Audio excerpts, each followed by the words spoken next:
자, 오늘 말씀 제목이 변화는 전환으로 시작된다. 어떻게 그러십니까, 성도님들?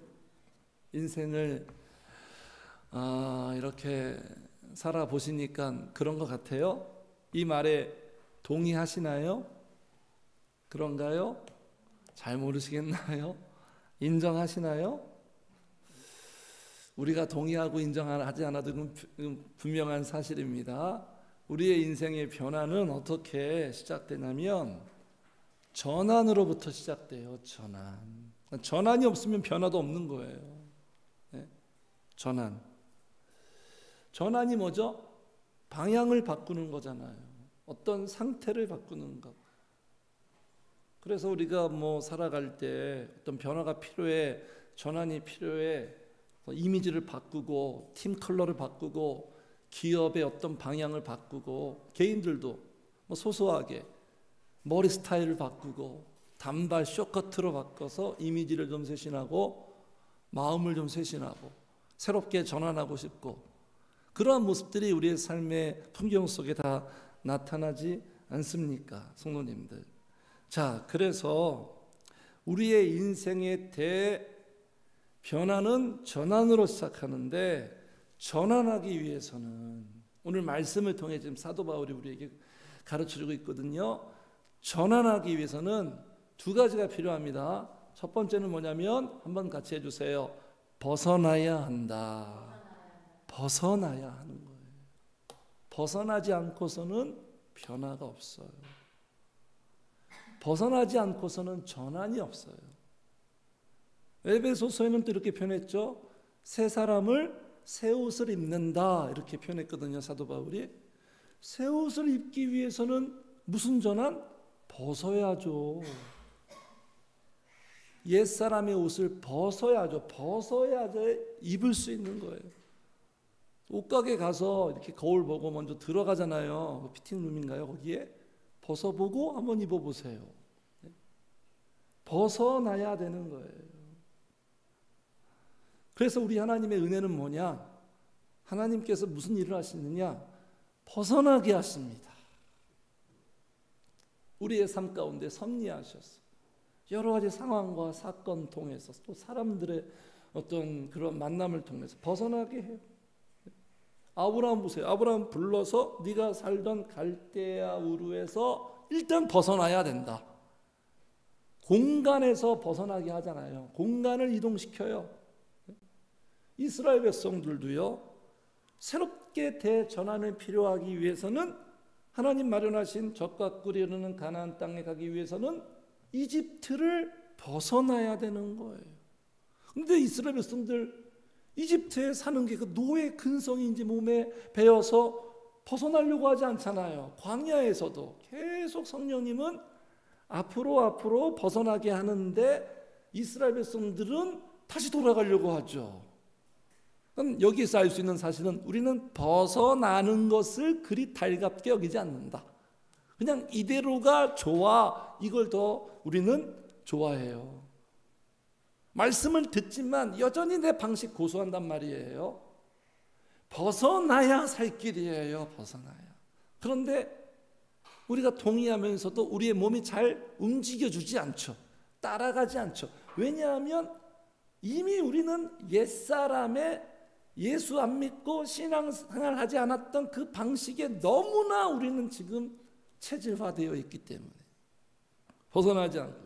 저도 마찬가지예요. 저도 제 인생의 대전환이 2008년부터 시작됐는데 서울이란 그 공간을 벗어나서 강원도로 이동시켰어요. 또 강원도에서 벗어나서 또 일산으로 이동시켰다. 계속 이렇게 성령께서 이동을 시킨단 말이에요. 구약에 보면 구름기둥, 불기둥이 이스라엘 백성들을 인도하셔서 계속 이동시키잖아요. 이동시키는 목적이 뭡니까? 벗어나게 하는 거예요. 벗어나야 전환이 되는 거예요. 전환이 돼야, 오늘 계속 전환 계속 강조하겠습니다. 전환이 돼야 변화가 오고 복된 결과가 나에게 현실이 되는 거예요. 우리의 잘못된 삶의 방식들, 잘못된 신앙의 방식들, 불행의 삶의 어떤 방식들에서 벗어나야 된다는 거예요. 첫 번째, 성도님들 어떻게 해야 된다고요? 벗어나야 된다는 거예요. 새기세요, 각인시키세요. 네? 이 우리 기도 제목이 돼야 되는 거예요.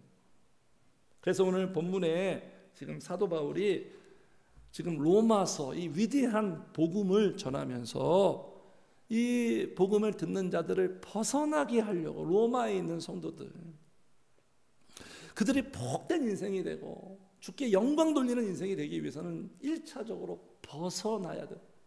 벗어나게 하기 위해서 지금 메시지를 주는 거예요. 그 노력을 하는 거예요. 그런 단어가 지금 본문에도 나옵니다. 6절 보시겠습니다. 6절 같이 읽어요. 시작. 이제는 우리가 얽매였던 것에 대하여 죽었으므로 율법에서 벗어났으니 벗어나야 한다라는 거예요. 벗어나게 하셨는데 왜 우리는 아직도 벗어나지 못하고 있느냐라는 안타까운 그런 심정으로 메시지를 전하고 있어요. 지금.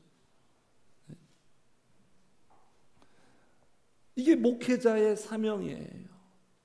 목회자는 교회 크게 해서 부흥시키는 게 아니에요. 그건 회사가 하는 일이고.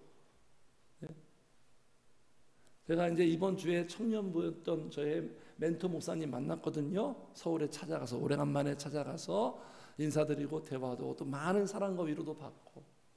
목사님이 이렇게 목회를 하면서 아픔이 뭐냐면 온 성도들이 그냥 하나같이 부흥 교회만 크게 하죠. 그 본질이 아니에요. 교회가 커져야 사람이 많아져야 재정 문제도 해결되고, 그냥 당회에서 장로님들이 온통 계산만 하고 있고, 그냥 온통 그냥 교회가 외형적인 것만 커지면 그냥 여기 하나의 생각에 사로잡혀 있어요.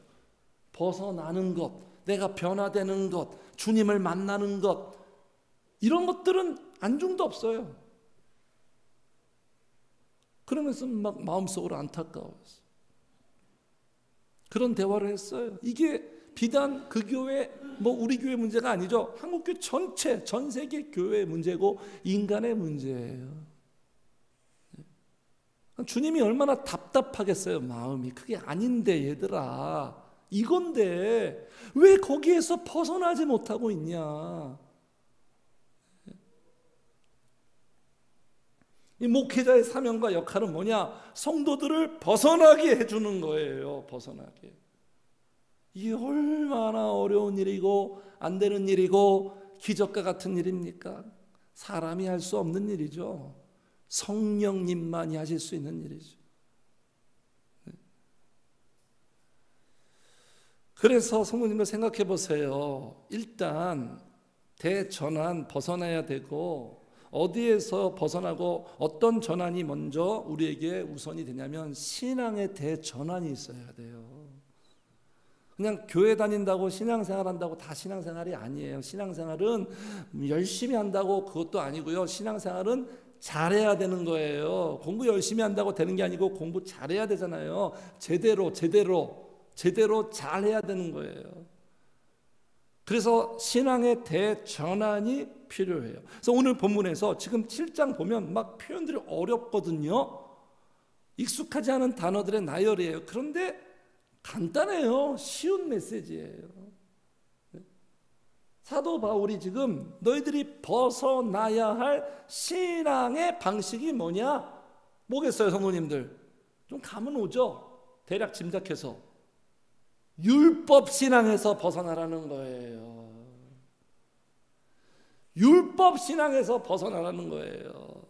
다르게 표현하면 문자 신앙, 이론 신앙, 우리의 어떤 삶에 접목한다면 말씀 신앙에서 벗어나라는 거예요. 말씀 신앙에서. 성도님들, 제가 이 말하면 많은 교인들이 여러 가지 막 복잡한 생각이 들 거예요. 말씀 신앙에서 벗어난다? 신앙생활 말씀 신앙인데 왜 말씀 신앙에서 벗어나? 네? 이 신앙에서, 그러니까 본문에 지금 1차적으로 본문에서 율법 신앙, 이 문자 신앙, 이론 신앙, 여기에서 벗어나지 않고서는 변화는 없어요. 여기서 아무리 열심히 해봤자 소용없어요. 소득이 없어요. 자, 그러면 성도님들, 우리가 문제를 던져야겠죠. 왜 사도 바울은 지금 성도들한테 율법 신앙에서 벗어나야 한다라고 말하고 있는 걸까요, 성도님들? 왜 그렇죠? 그 이유는 한번 같이 해주세요. 율법에서 자유로워졌기 때문이다. 율법에서 자유로워졌어요. 율법에서. 그냥 6절 이렇게 나오죠. 6절에 이제는 우리가 얽매였던 것에 대하여 죽었으므로 율법에서 벗어났으니. 율법에서 자유로워졌다는 말은 뭐냐면 이제는 너희들은 막 율법대로 살아야 구원받고 율법대로 살아야 천국 가고 율법대로 살아야 복받고 그렇게 하지 않아도 된다라는 거예요. 네? 엄청난 복음이거든요, 사실은 이게. 네? 왜냐하면 예수 그리스도께서 죽으심으로 그 모든 율법에 대한 의무가 다 사라져 버렸어요. 그냥 예수님이 다 해결해 주신 거예요. 그래서 예수님이 이렇게 표현합니다. 예수님은 율법의 마침이다. 마침. 끝내주셨다. 예수님 죽었을 때 나도 죽었다. 우리 지난주에 말씀드렸죠. 예수님만 죽은 게 아니라 십자가에서 나도 같이 못 박혀 죽었다. 법적으로 나는 없는 거예요. 나는 이제.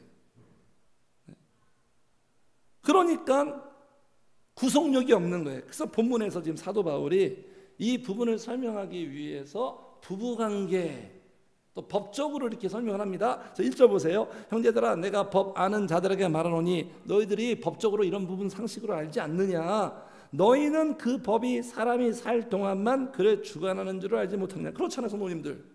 어떤 피의자가 어떤 범죄 수사 대상자가 자살해버리면 공소권이 이제 사라져버리는 거예요. 수사는 마무리되는 거예요. 그래서 막 자살 선택해버리잖아요. 그래가지고 아주 큰 사건 범한 이후에 공소시효가 끝나버려요. 그냥 그런 것처럼 너희들이 예수님과 함께 죽었기 때문에 이 율법이 너희들한테 어떤 구속력을 행사할 수가 없다.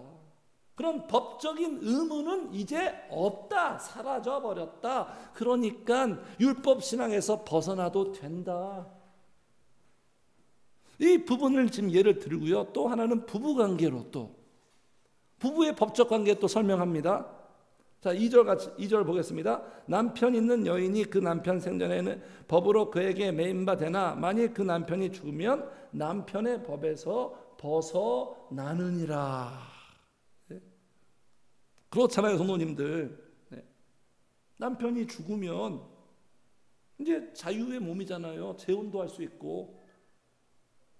남편이 살아있는데 만약에 다른 남자랑 무슨 관계를 가지면 불륜이 되고 재혼한다 그러면 이거는 간통죄 간음죄가 되고 법적으로 이건 아니잖아요. 재혼도 할 수 있고 남편이 죽으면 이제 시댁에서 며느리로서의 의무도 자유로울 수 있고 남편이 죽었는데 명절 때 시댁에서 야 명절인데 너 왜 안 오냐 이럴 수 없잖아요. 그냥 자유로워진 거잖아요. 그런 것처럼 우리도 율법에서 이제 자유롭다라는 거예요.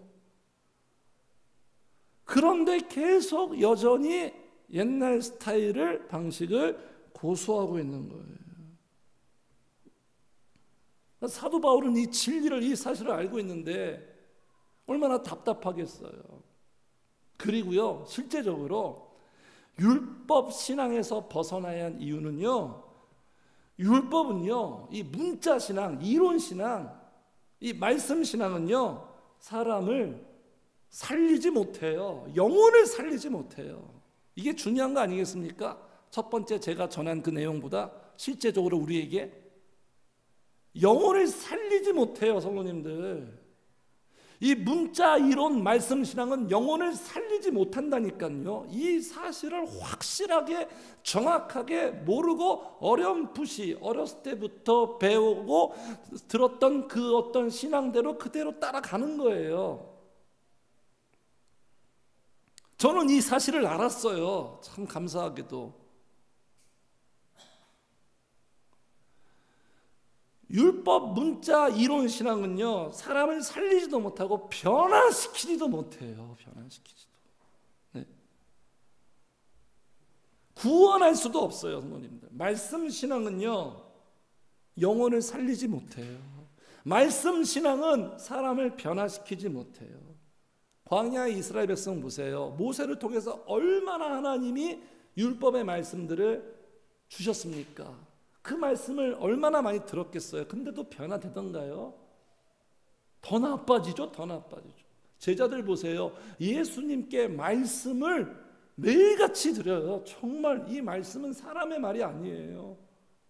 그냥 오리지널 하나님의 말씀, 완벽한 퍼펙트 말씀, 그 말씀을 듣는데도 변화되던가요, 제자들이?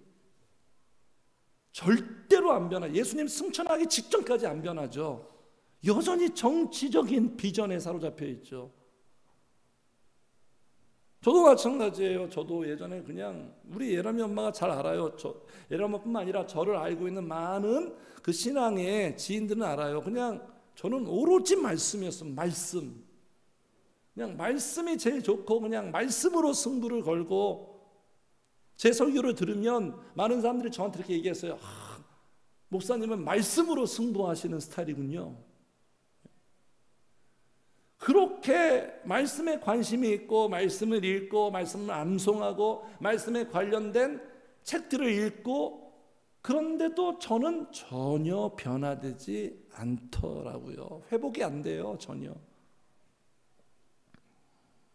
왜 그러냐면 성도님들, 이 율법과 이 말씀은요, 사람이 변화되려면 어디가 변화돼야 되는 거예요? 속성이 변화되잖아요. 속성. 많이 들어서 이제 아시겠죠? 이 말씀 신앙은 속성을 변화시키지 못해요. 인간 내면 속에 있는 그 영혼, 속성을 변화시키지 못해요. 그러니까 이 부분에서 확실한 이해와 인식이 필요할 때, 아, 그렇구나. 100% 전적 동의가 됐을 때 전환시킬 수 있는 시작이 시작되는 거예요. 그러면 성도님들, 율법은 그러면 문제가 있는 거예요? 아니죠. 율법은 아무 문제가 없어요. 율법이 문제가 있는 게 아니라 우리한테 문제가 있는 거죠. 그래서 7절에 보세요. 7절 우리 같이 읽어요. 7절 시작. 그런즉 우리가 무슨 말을 하리요? 율법이 죄냐? 그럴 수 없느니라. 율법으로 말미암지 않고는 내가 죄를 알지 못하였으니 곧 율법이 탐내지 말라 하지 아니하였더라면 내가 탐심을 알지 못하였으리라. 율법은 아무 문제가 없고 우리가 문제라는 거예요. 우리가. 12절도 보세요. 12절 같이 읽어요. 시작. 이로보건대 율법은 거룩하고 계명도 거룩하고 의로우며 선하도다. 율법은 문제가 있고 신약의 복음은 문제가 없고, 그게 아니에요. 율법이든 복음이든 다 하나님의 말씀이에요. 다 귀한 거예요. 우리가 문제가 있는 거예요. 우리가. 율법을 오해하면 안 돼요. 네. 그러면 율법의 기능과 역할은 뭐냐? 이것도 알고 있어야겠죠, 성도님들. 오늘만 말씀드린 게 아니죠. 많이 말씀드렸죠. 율법의 기능과 역할은 그냥 주제 파악하라는 거예요. 우리 보고. 너는 절대로 할 수 없어. 너는 절대로 안 돼. 그냥 너는 누구냐? 너는 머리끝부터 발끝까지 다 부패하고 타락한 죄인이다. 이 사실을 알려주는 거예요. 율법이. 사람이 이 사실을 알고 모르느냐에 따라서 인생이 달라집니다. 성도님들. 겸손과 교만의 차이고요. 이 사실을 아는 자가 성령님께 달라붙어요. 나는 안 되는구나. 나는 구제불능이구나. 나는 문제가 너무 많구나. 그래서 나에게 소망은 성령님밖에 없구나. 이렇게 되지. 나는 아무 문제 없어. 나는 괜찮아. 나는 선해. 나는 신앙생활 잘해. 나는 거룩해. 나는 다른 사람들보다 훨씬 괜찮아. 이런 마음을 품고 그는 절대로 성령님 앞에 무릎을 꿇지 않아요. 그냥 여러 가지 문제가 있을 때만 찾아요. 자기의 소망만을 위해서 기도하지 자기의 속성의 변화를 위해서 기도하기가 쉽지 않아요. 그러니까 성모님들, 누가 지혜자입니까? 누가 복 있는 사람이에요? 자신의 존재, 자신의 상태, 자신의 한계를 알고 사는 사람이 복 있는 사람이에요. 네. 그런 사람들이 기도하게 되는 거예요. 그래서 성모님들, 나의 어떤 문제와 나의 연약함이나 나의 악함, 그런 것 때문에 너무 스트레스 받지 마세요. 사도 바울이 말했죠. 약할 때가 곧 강함이라고. 네. 나의 문제 때문에 나는 더욱더 성령의 능력을 의지하고 그 성령의 능력으로 내가 오히려 더 좋아지고 살아가게 된다. 이게 하나님의 은혜예요. 하나님의 은혜. 자기가 죄인인 걸 모르면 절대로 회개하지 않습니다. 절대로 회개하지 않아요. 자기가 누구인지 모르면 교회 나오지도 않아요. 주님이 필요하지도 않아요. 내가 누구인지를 아는 사람이, 내 속성이 얼마나 부패하고 타락한지를 아는 사람이 회개하게 되는 거예요. 가슴을 치며 눈물을 흘리게 되는 거예요. 애통할 줄 아는 거예요. 그게 진짜 애통이에요. 내 삶에 힘들어서 문제 많고 물질이 없고 늘 변화가 내 삶이 이래서 그것 때문에 흘리는 눈물이 아니라 내 속성이, 내 모습이 정말로 너무 악하구나. 너무나 주님을 사랑함도 없고 나밖에 모르고 철저하게 난 육의 사람이구나. 이것 때문에 울 줄 알아야 되는 거예요. 이게 진정한 눈물이에요. 성령님이 감동 주시면 이런 눈물이 나에게서 막 흐르게 되는 거예요. 그러면서 정화시키는 거죠. 새롭게 하시는 거죠. 그래서 율법의 기능과 역할은 내가 죄인인 것을 알게 하고, 두 번째, 그러니까 너는 안 되니까 구원자가 필요하다. 구원자를 제시하는 거예요. 구원자에게 가야 된다. 넌 구원자밖에 없어. 너한테는 그분이 전적으로 너는 필요해. 봐봐, 안 되잖아. 네가 네 인생 네가 스스로 할 수 있니? 너는 전적으로 구원자가 필요해. 너는 고장나 있기 때문에 너를 고치시는 그분이 필요해. 그래서 율법은 구원자로 이렇게 인도하는 거예요. 그분에게로 가라. 그래서 여기 4절 보세요. 그런 단어가 있습니다. 4절 제가 읽을게요. 그러므로 내 형제들아, 너희도 그리스도의 몸으로 말미암아 율법에 대하여 죽임을 당하였으니 이제부터는 다르니 곧 죽은 자 가운데서 살아나신 이에게, 그 다음에 같이 시작, 가라는 거예요. 율법은 우리에게 이렇게 제시하는 거예요. 율법이 아니고 그분에게로 가라. 그분만이 소망이다. 그분에게로 가라는 거예요. 전환시키는 거, 전환. 그분으로의 전환. 네. 가라는 거예요. 여기에 머물러 있지 말고 벗어나서 그분에게로 가라. 달려가라. 나아가라. 가까이 가라.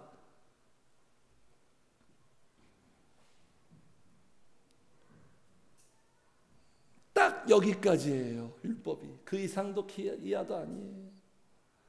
말씀도 마찬가지죠. 전체 말씀의 기능 역할이 뭐예요? 말씀 신앙의 유익이 뭡니까? 말씀은 팩트를 우리에게 알려줘요. 이 세상은 다 가짜 뉴스예요.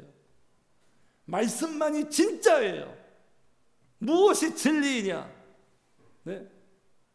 팩트, 사실을 우리에게 제공합니다. 그러니까 성모님도 우리가 진짜를 알아야 가짜에 자꾸 현혹되지 않는 거예요. 그래서 하나님의 말씀을 가까이 하고 묵상하고 많이 읽어야 돼요. 그래서 이론적으로 확실하게 이게 진짜구나. 그래야 분별이 되는 거예요. 이 세상의 모든 소리들을. 네. 이러한 복이 있어요. 유익이 있어요. 그러니까 말씀은 소설이 아니에요. 말씀을 부정하는 사람들이 사람들이 만든 이야기다, 소설이다. 말씀은 역사적 사실이죠. 사실이에요. 사실이고 지금도 이 말씀대로 사실대로 되는 거죠. 그리고 말씀은 우리 인생의 교과서죠. 인생의 교과서, 인생의 경영서. 그 어떤 인문학보다 훨씬 더 탁월한 그 성도들은요, 한 권의 책이에요. 교보문고 가니까 이번 추석 연휴 때 교보문고 갔거든요. 사람들이 엄청 많아서 바로 철수해 버렸어요. 근데 벽에, 화장실 그 벽면에 이런 글이 있더라고요. 사람이 한 권의 책이 있어서 그 한 권의 책을 보고 또 보고 보는 사람은 행복한 사람이다. 딱 보면서 난데 그리스도인인데, 성도는 같이 해주세요. 성도는 한 권의 책을 소유한 사람이다. 한 권의 책이. 그런 말 있잖아요. 성경은 이 지구상의 가장 위대한 베스트셀러라고. 이 한 권의 책이에요. 예전에는 책을 많이 봤는데 다양하게, 근데 시간이 가면서 나이를 먹으니까 별로, 그냥 한 권의 책이 최고예요. 이 한 권의 책도 다 모르잖아요. 저도 아직. 이게 한 권의 책, 하나님이 주신 선물. 이게 우리의 인생의 교과서예요. 교과서대로 공부하면 모범생 되고 성적 잘 오는 것처럼 교과서대로 하면 돼요. 말씀이 우리의 인생의 정답지예요. 정답지. 여기에는 정답 노트도 있고 오답 노트도 있고.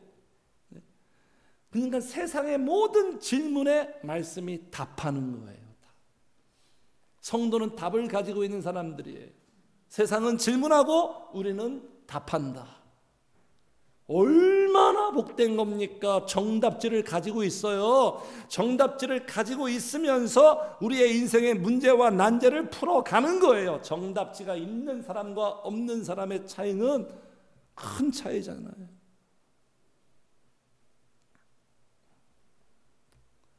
말씀에서 우리에게 해결책을 제시받습니다. 말씀이 해결책이에요. 이 말씀은 지도 역할이에요. 나침판 역할, 화살표 역할이에요. 말씀이 마침표가 아니라 말씀이 화살표 역할하는 거예요. 말씀을 보면 계속 우리에게 이렇게 계속 가라. 오늘 여기 4절처럼 성령께로 가라. 성령께로 가라. 성령님을 찾아라. 성령님을 만나라. 기승전 결론이 바로 말씀의 결론은, 예수님의 결론은 성령님께로 가라. 성령님을 찾아라. 그분을 만나라. 이게 말씀의 결론이에요. 말씀은 말씀으로 된다가 아니에요. 다 여기에 생각하고 있으니까 여기서 벗어나지 못해요. 많은 사람들이 이 사상이 말씀으로 된다가 아니라 말씀은 성령이다, 이걸 말하고 있는 거예요. 이 사실을 모른단 말이에요. 들리지가 않는다는 거예요. 마음으로 와닿지 않는 거예요. 왜냐하면 그 전에 했던 방식의 고정관념이 너무나 강력하니까 인간은 새로운 걸 잘 받아들이지 않거든요. 성도님들, 이 사실을 우리가 함께 공유하고 신앙생활하고 있다는 것 자체 진짜 우리 복받은 거예요. 이거 장난 아닙니다. 성도님들, 이거 진짜예요.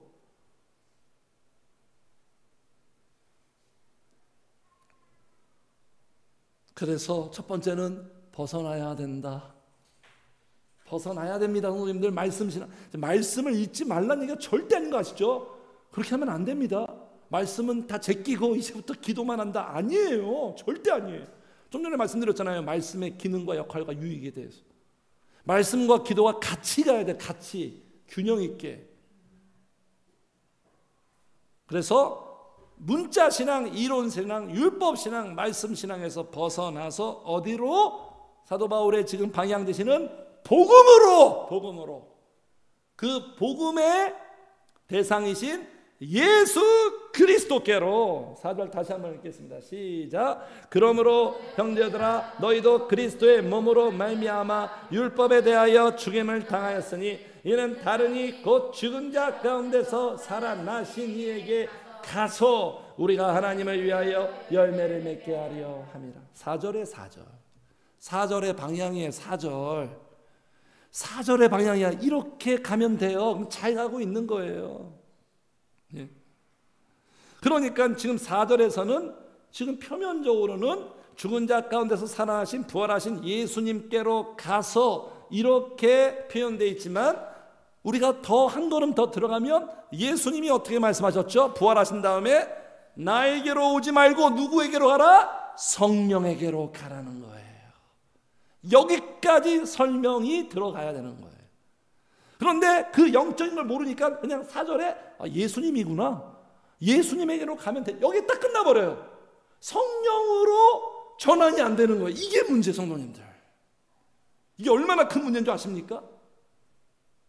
그러니까 그냥 문자적으로 보는 거예요. 이 4절 문자, 이 영적인 이 깊은 걸 모르니까 성령님께로 가야 되는 거예요. 이게 복음의 결론이에요. 이게 예수님의 결론이에요. 부활하신 다음에 성령을 받아라, 그죠? 성령이 임하면 이렇게 된다. 계속 요한복음 13, 14, 15, 16장 다 성령님 이야기. 자, 오늘 이 로마서 7장에서 인간의 문제를 딱 드러낸 다음에 드디어 8장에서 사도 바울이 방향 제시하는데 8장은 온통 다 성령님 이야기. 다음 주부터 8장이. 루터가 그랬어요. 성경 전체에서 보석이 뭐냐? 로마서다. 로마서에서 가장 빛나는 부분이 어디냐? 로마서 8장이다. 로마서 8장 알면 성경 다 아는 거예요. 그래서 사랑의 교회 있잖아요. 저 강남의 사랑의 교회는 제자훈련 시킬 때 어떻게 그 과정이 있거든요. 이수를 해야 졸업시키는데 마지막 과정이 뭐냐면 로마서 8장을 1절부터 39절까지 다 암송시켜야 돼요. 그래 제자훈련 딱 수료하는 겁니다. 할머니든 애들든 다 상관없어요. 무조건 1절부터 39절을 다 암송시켜요. 그래야 그러니까 로마서 8장 이렇게 중요하니까. 성도님들 우리도 그렇게 할까요? 1절부터 39절 이런 거 같은 거 저는 이런 거 필요 없어요. 이런 거 안 해도 돼요. 근데 그만큼 로마서 8장이 중요하다는 거예요. 성령님께로. 그러니까 우리의 인생의 대전환의 방향이 성령님의 방향이 중요한 거 아시죠? 열심히 한다고 되는 게 아니에요. 방향이 중요한 거예요. 방향이 진짜 중요한 거예요. 그래서 6절 보세요. 6절이 오늘 우리가 마지막 읽은 그 마지막 절인데 6절의 결론이 이렇게 나는 거예요. 자, 6절 같이 읽어 시작. 이제는 우리가 얽매였던 것에 대하여 죽었으므로 율법에서 벗어났으니 이러므로 우리가 영의 새로운 것으로 섬길 것이요 율법 조문에 묵은 것으로 아니하지. 보세요. 그죠? 이제부터는 신앙생활의 방향과 전환을 어떻게 하느냐? 율법 조문의 문자 조문에 묵은 것으로 하면 안 된다는 거예요. 그러니까 신앙생활이 맨날 그냥 막 큐티하고 뭐 성경 읽고 통독하고 말씀 세미나하고 막 이런 식으로는 안 된다는 거예요. 다 그렇게 하고 있잖아요 지금. 네? 율법 조문에 묵은 것이 아니라 우리가 영의 새로운 것으로 섬기라는 거예요. 신앙생활. 영의 새로운 것, 성령님으로 영의 새로운 것으로. 사도 바울이 정확하게 방향 제시하는 거예요. 이렇게 신앙생활을 해야 된다는 거예요. 그러니까 영의 새로운 것으로 성령님으로 살려면 당연히 기도가 들어갈 수밖에 없겠죠. 기도하지 않고 맨날 큐티하고 읽고 묵상하고 통독하고 이러한 시스템에서 이런 체계에서 벗어나라는 거예요. 그거 하고 플러스 기도해야 된다는 거예요. 성령님은 영적인 존재니까. 나에게 가장 유익하고 나에게 가장 영향을 주는 게 두말할 나위 없이 기도예요. 말씀이 아니에요. 한번 해보세요. 어떤 게 나한테 가장 영향을 주고 유익하고 나를 복되게 하는. 그래서 새로운 방식 패러다임의 대전환이 필요하다는 거예요. 성령님께로 성령으로 우리가 가고 성령으로 대전환시켜야 자, 오늘 4절입니다. 4절 한 번 더 읽어요. 시작. 그러므로 형제들아 너희도 그리스도의 몸으로 말미암아 율법에 대하여 죽임을 당하였으니 이는 다른이 곧 죽은 자 가운데서 살아나신 이에게 가서 우리가 하나님을 위하여 열매를 맺게 하려 함이라. 왜 성령님께로 가야 된다고요? 왜 성령의 대전환이 필요하냐고요? 열매를 맺기 위해서. 열매를 맺는다는 건 이건 하나의 비유죠. 표현이죠. 은유적인 표현이죠. 변화된다는 거예요. 변화. 성도님들, 신앙생활의 본질은요, 변화예요. 변화. 우리가 행복해지고 싶잖아요. 왜 행복해지기 위해서는 변화돼야 되는, 환경이 좋아지고 물질의 변화가 있어서 행복해지는 게 아니에요. 우리는 육신적인 존재라 다 이렇게 생각한단 말이에요. 그게 아니라 내가 변화되어야 행복해지는 거예요. 그래서 계속 변화를 얘기하는 거예요. 근데 우리 인간이 변화를 싫어하잖아요. 네? 변화가 목표예요. 내가 변화돼야 가장 좋은 거예요. 가장 좋은 거.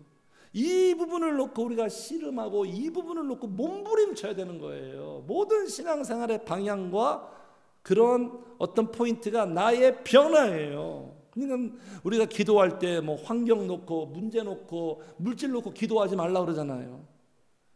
성령님을 구하면서 내가 변한 내 육의 속성이 영의 속성으로.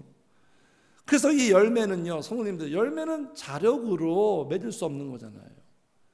아기가 태어나는 거 여자 혼자 태어납니까? 남자가 여자를 아기를 만들 수 있습니까? 아니죠. 남녀가 결합이 됐을 때 아기 출산이 되고 열매를 생산하듯이 우리가 성령님께로 가서 붙어 있어야 열매를 맺는 거예요. 그러니까 내가 열매를 맺는 게 아니라 성령님이 열매를 맺게 하는 거죠.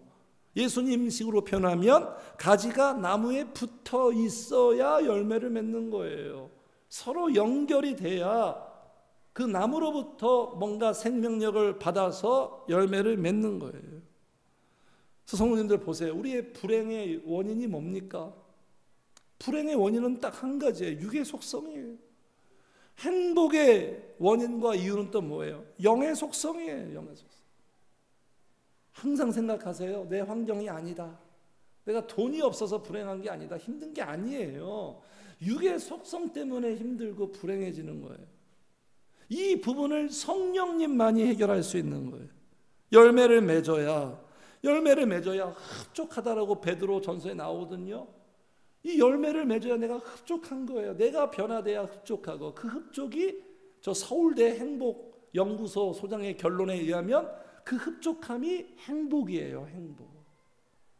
이 맛은 우리 성도들이 누리는 맛, 세상 사람들은 몰라요. 이게 뭔 말인지, 무슨 맛인지 몰라요. 성도들에게 허락된 인생의 맛이에요. 희열이에요. 성령이 내 안에 충만해서 열매를 맺으면 흡족하고 만족되고 행복하고, 그래서 나의 행복이 누군가에게 축복으로, 열매를 내가 맺을 때 반드시 내 주변 사람들은 행복해집니다. 영향을 받습니다. 내가 열매를 맺어야, 성령님으로 열매를 맺어야 누군가 축복할 수 있는 거예요. 그래서 바울 보세요. 율법 신앙일 때는, 바울이 율법에 미친 사람이잖아요. 율법 신앙일 때는 어떻게 살았죠? 다 죽였어요. 다 죽였어. 교회도 죽이고 막 그냥 본인도 죽고. 그런데 그 바울이 성령 신앙으로 딱 전환되니까 어떻게 삽니까? 다 살리잖아요. 다 살려요. 다. 본인도 살리고 주변도 살리고 교회도 세우고 살리고. 그러니까 성도님들, 말씀 신앙은 살리지 못해요. 사실만 우리에게 알려주는 거예요. 성령 신앙이 우리를 살려요. 우리의 살려요. 이 열매가 진정한 성도라고 얘기했잖아요. 주님이. 고백이 아니라, 주여 주여 고백하는 게 진짜가 아니라, 교회에서 열심히 일하는 게 그게 진정한 성도가 아니라 열매를 맺는 성도가 진짜 성도다. 열매, 성령의 9가지 열매 생각나시죠? 연상하세요. 그 열매예요. 그 열매. 그런 인간. 그래서 우리가 열매를 맺어야 하나님께서 영광을 받으시는 거예요. 영광을 받으시는 거예요. 열매를 맺어야 내면의 문제가 해결되는 거예요. 승리할 수 있는 거예요. 이 부분은 다음 시간으로 수요일 날 할 수도 있고 주일 날 할 수 있고, 그 내용이 바로 여기 15절부터 마지막에 나오는 바울의 탄식 절규, 우리가 잘 공감하고 있는 이 문제도 성령으로 전환하고 우리가 열매를 맺어야 해결될 수 있다라는 바울이 설명하는 거예요. 그 성도님들, 그래서 오늘 말씀, 내 인생의 대전환은 어디에서? 신앙의 대전환이에요. 전환이 돼 벗어나야 됩니다. 말씀 신앙, 율법 이론 신앙이 아니라 성령 신앙으로, 성령님께로 늘 가고. 그러니까 성도님들, 날마다 성령님께로 전환하시기를 축복합니다. 날마다 기도로 전환하시고, 기도 모드로 전환하시고, 기도해야 전환이 되는 거예요. 날마다 성령님, 매 순간 성령님께로. 이렇게 살면서 여러 가지 감정이 오잖아요. 그때마다 마음속으로 성령님 찾으세요. 전환시켜요. 전환을 잘 시키는 성도가 신앙생활 잘하는 성도예요. 전환을 잘해야 회복력도 좋아요. 회복력이 좋은 성도는요, 전환을 잘 시켜요. 내 영혼아 어찌하여 낭망하고 불안한가? 너는 하나님께로, 성령님께로 그렇게 맡기는 거예요. 빨리빨리 내 감정을 처리하는 거예요. 그 감정에 매이지 말고, 들어가지 말고 성령께로 전환을 잘 하시는 우리 성도님들 되어서 정말 내 인생을 전환시키시는 성령님의 복된 역사를 정말로 경험하시는 우리 성도님들 되시기를 주의 이름으로 축복합니다. 아멘. 우리